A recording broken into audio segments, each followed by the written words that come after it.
जिंदगी में जो आप मेहनत करते हो ना, वो कभी बेकार नहीं जाती है। इसका मैं आपको एक एग्जांपल देता हूँ। मैं बचपन से मैथमेटिक्स में बहुत अच्छा था। मैथ्स मतलब मैं क्लास नहीं अटेंड करता था, मैं अकेले बैठ के पढ़ाई करता था मैथ्स की। तो स्कूल टाइम में था, कुछ ऐसा हुआ कि जिस रूम में मैं रहता था उसी के नीचे मेरे मैथ्स के टीचर रहते थे तो वो मैथ्स के टीचर, लेकिन मैथ्स थोड़ा कमजोर था। तो मेरे और उनके बीच में लकड़ी का फर्श था, और जो लकड़ी का फर्श होता है उसमें दो जो फट्टे होते हैं, बीच में दरारें होती है। तो एक दिन मैं ऐसे ही बैठा हुआ था, तो मैंने देखा लकड़ी के दो फट्टों के बीच में से एक कागज का टुकड़ा ऊपर आ रहा है। तो मैंने खींच लिया, तो उसमें मैथ्स का क्वेश्चन था। तो पहले तो मुझे लगा कि मे बी मास्टर जी मुझे ये क्वेश्चन, मेरा कुछ टेस्ट लेना चाहते हैं, कुछ ऐसे कर रहे होंगे।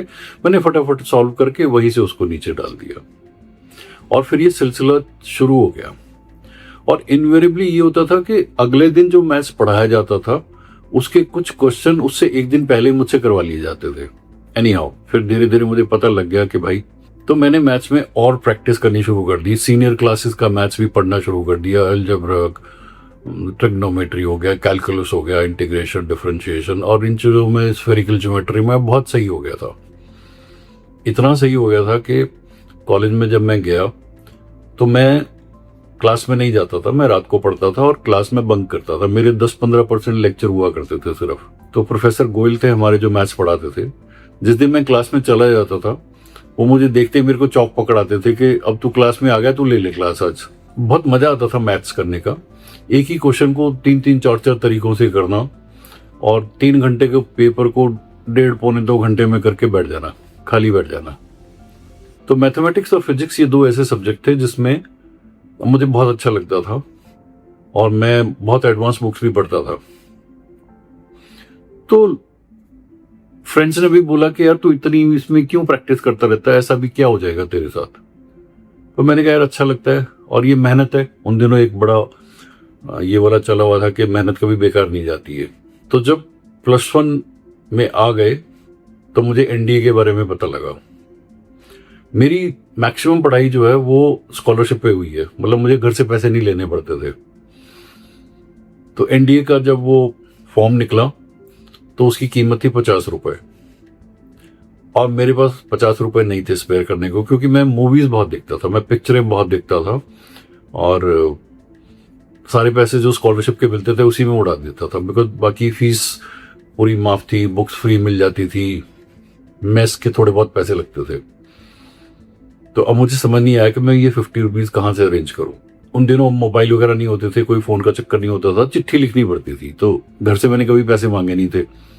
तो मैंने कहा मैं घर चिट्ठी लिखूंगा, घर बहुत दूर था, कई 100 किलोमीटर था वहां से, कॉलेज से, तो मुश्किल हो जाएगी। पैसे आएंगे था, वो पोस्ट ऑफिस के थ्रू आते थे पैसे, तो बहुत टाइम लग जाएगा।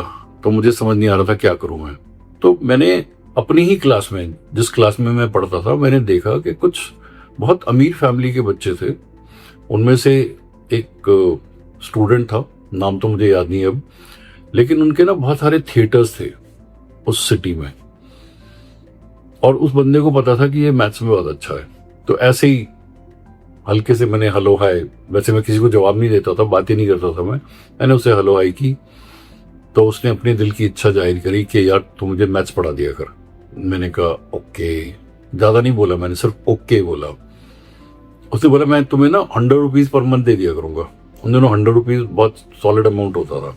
मुझे क्या चाहिए था, मैंने उसको 2 या 2.5 दिन के अंदर में ही ट्रिग्नोमेट्री और डिफरेंशिएशन, इंटीग्रेशन, कैलकुलस में उसको इश्यूज होते थे, 2.5 दिन के अंदर में ही मैंने उसको बिल्कुल फिट कर दिया। बंदा बड़ा खुश हो गया।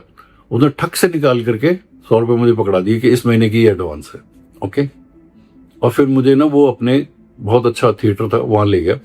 तो पहले क्या होता था, जो थिएटर होते थे ना, पीछे बॉक्स बनते थे जहां पर जो थिएटर के ओनर्स हैं या बहुत कॉस्टली और जो अच्छे वाले क्लाइंट होते थे उनके लिए बॉक्स बने होते थे मूवी देखने के लिए। तो उसने वहां पे मैनेजर को बोला कि ये जब भी यहाँ पर आएंगे मूवी देखने के लिए, इनसे टिकट के पैसे नहीं लेने और इनको बॉक्स में बिठा देना। बिकॉज मैं मूवी का बड़ा फैन था, बहुत मूवी देखता था, एक दिन में 4-4 मूवीज भी देखता था। और अगर अगले दिन पेपर है तो मुझे उससे पहले 2-3 मूवीज तो देखनी है, तभी मैं पेपर देने जाऊंगा। पैसे अरेंज हो गए, 50 रुपीज हमने एनडीए के भर दिए और 50 रुपीज जहाँ एग्जाम था वहां जाने के हो गए, तो काम बन गया। तो यहाँ उस दिन मेरे को रियलाइज हुआ कि यार ऐसा नहीं है, अगर आपने मेहनत की है कभी ना कभी वो काम जरूर आएगी। कई बार ऐसा लगेगा कि यार रिडंडेंट है, जितनी मेहनत करनी चाहिए उतनी मेहनत कर, जरूरत से ज्यादा क्यों कर रहा है तू। ओके, तो अगर आपका किसी चीज में इंटरेस्ट भी है, वक्त भी है आपके पास में और आपको मजा भी आता है वो काम करने का, तो वहां एक्सीलेटर दबा के रखो। इसलिए मैं कहता हूं कि जिस चीज में आप अच्छे निकलते हो, जिसमें इंटरेस्ट होता है, एप्टीट्यूड होता है, वहां स्ट्रेंथ है आपकी, वहां एक्सीलेटर दबा दो। जिस चीज में आप ज्यादा अच्छे नहीं हो वहां जरूरत से ज्यादा मत हाय तौबा मचाओ, एक आधी चीज के ऊपर काम कर लो। Take care, it's a life.